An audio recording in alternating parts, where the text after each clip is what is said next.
Hello everyone and welcome back to Hey Dad RC. Today we're going to take our first look at a newly released 1/12 scale 4x4 RC monster truck. This is the Team Associated MT12. So without further ado, I'm going to pause the camera, we'll get it out of the box, and we'll take a look. Alright, so everything's out of the box. I'll do my best to keep this as interesting and as brief as possible, but it's probably going to go a lot longer than I intended, and the reason for that is right now I've only seen a couple of other channels on YouTube right now that have videos on this truck, so I want to be as concise as possible. So before we look at the truck, we'll take a quick look at everything else that you get in the box. You get some associated decals. You get the owner's manual for the radio system, which is the XP120, very similar to the XP130, which is the controller that came with my Enduro Gatekeeper. The 130 for the Gatekeeper is a 3-channel. This one is a 2-channel. You also get an Associated Electrics pamphlet that just showcases different cars that they offer. Along with that, you get your owner's manual. Black and white, but it's got a lot of nice exploded views for you to check out. Also along with part numbers. Always good stuff. I like to see that. And then you've got a sheet for your electronic speed control. And this one sheet covers 4 speed controls. And the one that's in this truck is this one here. This is the 1625 brushed ESC. And while there are ratings here for that ESC for 3S LiPo, 4-cell as well.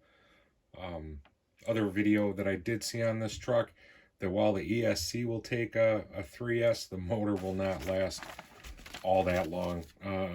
For me personally, and maybe it's just because I'm an old guy, but a truck this size, I don't know, I don't think I would really ever want to or need to run it on a 3S. The older I get, the less concerned I am about cars going really fast that I'm driving. Other things you get, you've get a USB charger to get you going. This little packet here just contains your plastic side mirrors for the body here, and those white things are just little mounts that go on the other side to clip these into. I imagine that these are going to be pretty fragile. We're going to put them on anyways when we run it, and most likely probably break them. Another little baggie, you've got, it looks to be a spare battery Velcro hold down because there's already one in the truck. You got a bind plug and a couple of different Allen keys. And then you've got a battery. It's a small one. It's a 7.4 850 milliamp hour 2-cell LiPo with a Dean's plug. And I'm plenty okay with that because all my batteries, I still run Dean's plugs.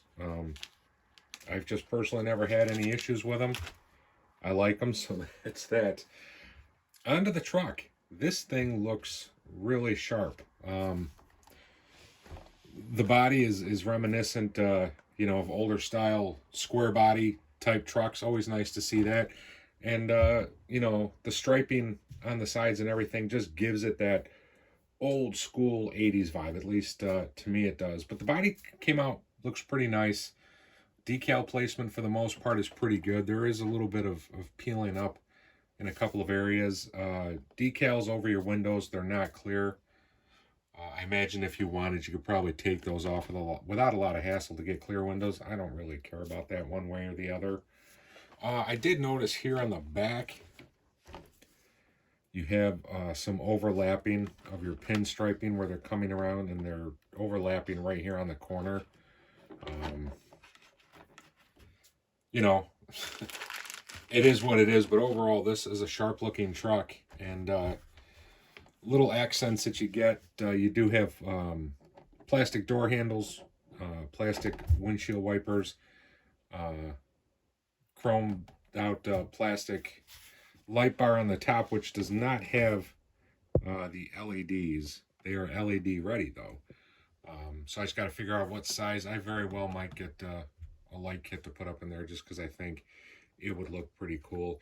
You do have a nice plastic chrome bumper here. Again, these are LED ready. You can put lights in there. And interesting to me, on the back as well, get them in shot here, you can also put LEDs in the back, although right now they are decaled over. So I don't know if I'll be putting lights in the front and in the back. I definitely would like to get some for the roll bar. A bit of a disappointment there. We've got some scratching on the sticker where the body clip went in, but you know, nice looking Lexan body, and again, it to me harkens back to pickup truck bodies of yesteryear. I always like the throwbacks, and I think the color is pretty sharp as well. Now, looking at the truck, like I said, it's a 12 scale, and I have never owned one, but I'm wondering if the main part of this chassis here is basically the Associated CR12, their crawling chassis that has, you know, they did one with a Ford pickup body. I don't think they make that anymore. I think the only one they do anymore is the Tioga. But I'm wondering if this, for the most part, is the same chassis. That would be my guess. I mean, this is a, you know, a 1/12 scale solid axle monster truck. Got some decent crawler-like flex to it, though, at least in my opinion. So what are you getting? You're getting a chassis-mounted servo. A lot of plastic on this model. Your frame rails are metal, but other than that, a lot of plastic. This truck coming in at $219, ready to run, minus your AA cells for the battery, or for the radio. You'll need 4 of those. But like I said, a chassis-mounted servo. We already talked about the ESC. This is claimed as waterproof. And this is the XP R4 by Associated, their electronic speed control. And it is a Reedy 380 MT monster truck motor. For the couple of running videos that I did see, basically what I'm seeing is people are saying, you know, the top end's pretty good, but it doesn't have much torque. We will see how it fares. A couple weeks ago, on a whim, I ordered this for my Grasshopper 2. It's the Tamiya 380 Sport Tuned. So we'll run it stock for a bit and see how we like it. You know, maybe we end up popping this motor in there. Who knows? We'll see. Will I go brushless with it? Probably not. You get oil-filled adjustable shocks. They are plastic body, plastic caps, but they are adjustable here on the collars. You got your 4 links, telescoping drive shafts. Cat knocking something over down here.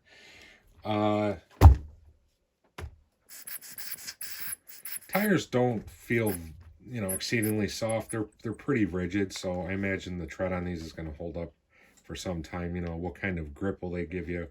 That remains to be seen. And no foam in there, but for me, that should give it more of an authentic monster truck type of drive when you're out there jumping it and ripping it around.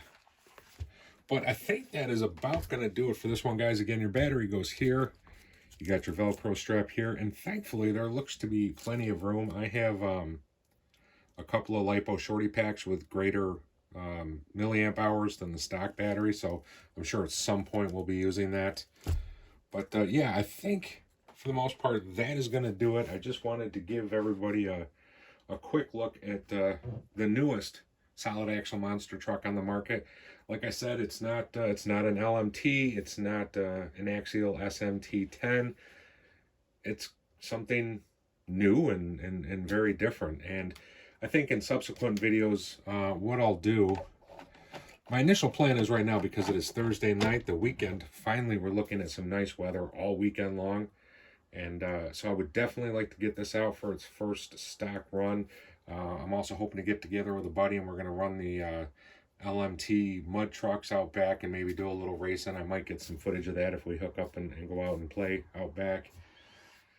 But at some point after the first run video, I think I would like to maybe I'll go out in the garage where I've got more room, do a comparison, set this truck up against, you know, either the Midnight Pumpkin and the Lunchbox, and then also show you size comparisons to the other monster trucks that I've got sitting here, just to give you guys an accurate representation. But I'm thinking right now, for the money, like I said, $219 this is right now, and it's just another neat little addition to the ever-growing popularity of the solid axle monster truck genre, and pretty affordable to get into it. So that's going to do it for this one, guys. As always, thanks for taking some time out of your day to check out my videos, and until next time, everybody stay safe. We'll see you around.